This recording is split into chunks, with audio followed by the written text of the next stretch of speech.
Premium Pty Ltd is an established large company. It has 12 members on its board of directors, made up as follows: 8 independent non-executive directors and 4 executive directors, 2 of which are the CEO and CFO.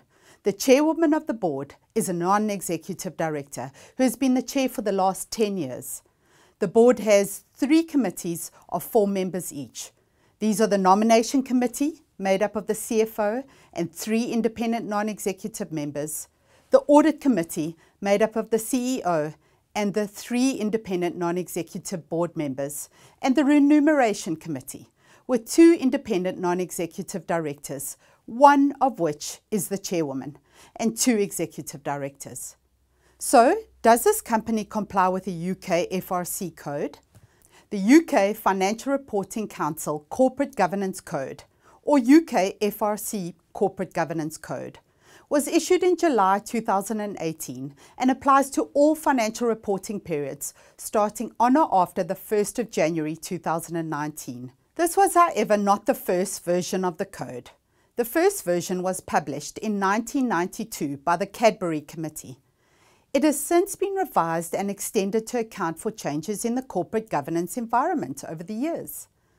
The code applies to companies with a premium listing of equity shares, irrespective of whether they are incorporated in the UK or not. Premium listing simply refers to a listing of larger firms or companies that are looking for increased profile in a highly liquid or risk market. Given the international reach, it is therefore necessary to have a good understanding of the code.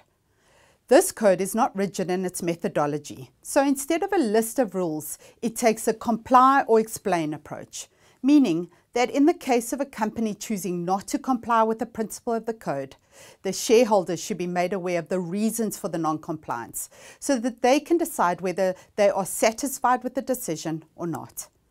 The code is made up of 5 broad categories. These are broken down further into 18 principles, shown alphabetically, which are unpacked further into 41 provisions, shown numerically.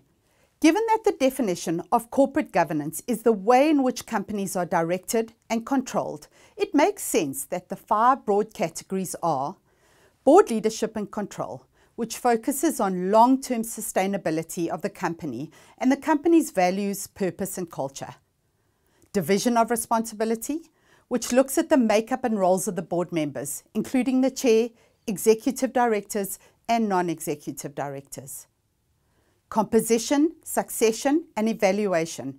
This category details the roles of the nomination committee, appointments and diversity. Audit, risk and internal control covers the role of the audit committee.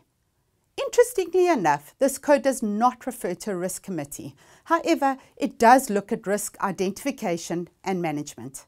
Remuneration is our last category, and this looks at the remuneration policies and the role of the remuneration committee. Remember, as a starting point, when unpacking the code or framework, it is always useful to ask yourself, why is this category in the code? What is it aiming to achieve? And how is it offering guidance in terms of corporate governance?